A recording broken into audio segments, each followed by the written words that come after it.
Oke, assalamualaikum warahmatullahi wabarakatuh. Selamat malam teman-teman semuanya. Jadi kalian bisa lihat di sini kita jam setengah 9 ya, setengah 9 malam. Di sini aku mau sharing belajar apa ya, cara belajar, urutan belajar, sorry. Di urutan belajar buat jadi front end, back end, terus belajar JavaScript itu apa aja yang harus dipelajarin. Jadi ini tuh terjadi ketika kita uh, hal yang ditakutkan ketika kita pertama kali belajar adalah kalau kita belajar terus nggak tahu arahnya mau kemana, biasanya kita gampang nyerah gitu. Tapi untuk ya oke lah, beberapa orang itu tetap semangat gitu belajar. Tapi kebanyakan dari kita, kalau misalnya kita nggak tahu arahnya, kita nggak tahu endingnya kayak gimana, itu biasanya kita bakal mudah nyerah, terus gampang ngeluh dan kebingungan gitu. Setelah ini apa yang mau dipelajari? Nah, di video ini kita akan bahas step by step apa sih yang harus kita pelajari di beberapa posisi gitu, atau di beberapa teknologi yang ramai lah, yang ramai digunakan di industri saat ini gitu. Nah, jadi di video ini kita akan bahas yang namanya website roadmap.sh. Jadi roadmap.sh ini dia adalah website yang nyediain kayak alur belajar untuk misalnya jadi front end, back end, DevOps, data analyst, ya engineer, full stack dan lain-lain. Di sini juga ada quiz juga buat belajar, terus ada best practice segala macam. Nah, kalian bisa cek di sini. Nah, ini kita bahas dulu. Jadi di saat ini yang paling banyak itu adalah front end, back end, dan full stack gitu. Nah, coba kita bahas dulu dari front end ya, dari front end.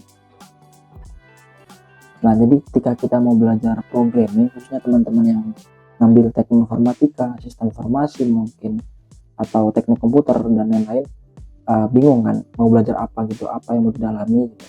Nah, kalau bingung, mending buka website ini terus kalian cari apa yang kalian pengen dalami. Contoh di sini kita ambil front end ya. Jadi pertama kita harus belajar tentang internet dulu. Bagaimana cara internet itu berjalan, apa itu HTTP, domain, nah nama domain, hosting, dan lain-lain. Terus setelah itu baru lanjut ke HTML. Di belajar basic HTML dulu, terus nulis semantik HTML itu kayak div, header, terus p, q, remark dan segala macamnya. Jadi menuliskan semantik HTML. Semantik HTML itu kayak, nah kalian juga bisa klik juga ya kalau misalnya bingung itu apa, klik. Nah, semantik HTML itu dia markup untuk memberitahu gitu elemen-elemennya, kayak header, oh dia ini sebagai header gitu, terus ada nav buat navigasi, artikel untuk artikel, section untuk section, kayak gitu.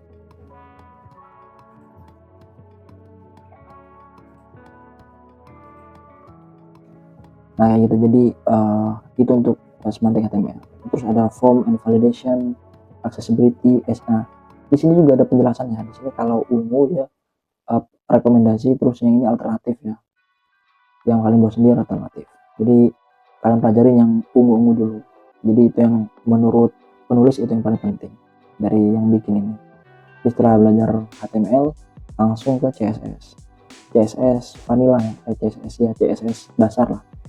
Belajar basicnya, terus making layout, terus responsive design. Ini penting banget nih, belajar basicnya terus making layout, karena biasanya pemula kayak aku dulu ya, baru belajar gitu, bingung banget cara nengahin div. Jadi nengahin div itu gimana, pasti para programmer pemula tuh pasti nyari tuh how to center a div gitu. Jadi ini penting, making layout. Bisa belajar flexbox, box model, CSS script, dan lain sebagainya. Terus baru setelah bisa bikin making layout dengan baik, terus udah paham juga, baru ke responsive design. Nah setelah ini udah dipelajari nih, internet sudah, HTML, CSS sudah, baru ke JavaScript. Nah JavaScript ini penting banget di front end ya, khususnya di mobile ya, di website, karena hampir semua front end sekarang kayaknya udah pakai library dari framework dari JavaScript ya. Kayaknya yang paling terbaik sekarang untuk website itu pakainya JavaScript rata-ratanya. Belajar basic dari JavaScript, kemudian DOM, document object model, kemudian ada Fetch API. Fetch API ini dia fungsinya untuk ngambil data gitu dari backend gitu. Ambil data dari backend terus kita tampilin gitu. itu Fetch API ya. Dan ada version control system, ada Git ya, pakai Git ini udah pasti lah buat kerja tim. Kemudian ada hostingnya, yang gratis itu GitHub, GitLab itu berbayar, Bitbucket juga berbayar. Kemudian pelajari package manager, itu ada npm, npm, yarn. Saran sih pakai npm dulu yang yang pada familiar lah sama kita gitu. Terus nah kita pilih framework di sini. Setelah semua udah kita pelajari dan mulai paham, kita pilih frameworknya. Nah di sini disaranin itu pakainya React, karena React itu salah satu library yang paling populer di dunia gitu. Tapi kalau misalnya kalian mau pakai Vue.js boleh, Angular boleh, Svelte boleh, Solid, Quick boleh, bebas kalian pilih mana. Cuman dari penulis yang bikin ini itu menyarankan kalau milihnya React, karena itu industri banyak yang pakai sekarang. Nah kemudian setelah pilih framework, baru belajar CSS framework ya. Ada Tailwind, sebenarnya ada Bootstrap juga, cuman di sini disarankan Tailwind ya. Terus ada CSS arsitektur, CSS preprocessor dan lain-lain. Ada build tool, terus ya ini Aslin Prettier untuk ngerapiin kode ya. Ada Vite, ada testing, ada autentikasi sorry, ada JWT, OAuth segala macam. Ada web security, web component, type checker, SSR, GraphQL, banyak banget ya. Ada mobile apps. Nah di front end itu, jadi front end itu dia nggak cuma mencakup ini ya, website ya. Jadi website itu bisa disebut front end, tapi alangkah baiknya itu juga masuk ke ininya apa, mobile-nya juga gitu. Jadi bisa lebih fleksibel di dunia kerjaan. Terus ada desktop apps juga. Nah setelah ini pelajari baru bisa pilih nih, continue learning with following relevant track, mau full stack atau mau kena JS dulu atau ke TypeScript. Nah itu kalau front end ya. Jadi buat biasanya sih orang yang baru belajar ya, kayak aku dulu itu belajar di front end di internet, HTML, CSS, JavaScript. Aku langsung loncat ke Laravel, langsung ke PHP terus Laravel, dan aku sekarang dalam di Laravel, udah ngerti banyak lah di Laravel. Terus aku juga udah mulai switching ke Node.js sama Express ya. Jadi fokusku sekarang itu di backend gitu. Di front end itu dia bisa lah dikit-dikit ya, nggak terlalu dalam banget tapi ngerti lah. Oke, itu untuk front end ya. Coba kita lihat lagi ke backend. Di backend juga salah satu yang rame lah dari setelah front end itu backend. Nah ini pertama itu internet, terus pilih salah satu bahasa. Ada banyak ya. Kalau di sini disaranin JavaScript sama Go. Kalau JavaScript ini dia bahasa yang udah terkenal ya. Terus Go ini salah satu yang cepat dan juga disupport dari Google ya. Makanya mungkin alasan dari penulis ini menyarankan pakai Go. Terus alternatif lainnya ada Python, ada Ruby, Java, C#, ada PHP sama Rust. Terus setelah pilih bahasa, pelajari bahasanya. Ini nggak cuma milih, ini kita juga pelajarin bahasanya ya. Jadi di sini itu nggak cuma milih teman-teman, kita sekalian belajar ya. Sekalian belajar, misal kalian pilih JavaScript, ya sekalian pelajari JavaScript-nya, OOP-nya gimana, cara bikin variable, function dan segala macamnya. Terus ini version control systemnya pasti Git ya, Git. Terus untuk hosting repository itu GitHub karena gratis. Terus kita belajar relational database, ada Postgre di sini. Aku nggak tahu ya kenapa disaranin itu Postgre. Aku juga waktu di tempat magang itu disaranin gini, udah kalian nggak usah jauh-jauh sama MySQL gitu, pelajari Postgre gitu. Jadi disaranin pakai Postgre gitu. Karena katanya tuh kalau nggak salah itu Postgre itu bisa menampung lebih banyak data gitu ketimbang MySQL kayak gitu. Oke, kita langsung belajar API. Cara API bekerja.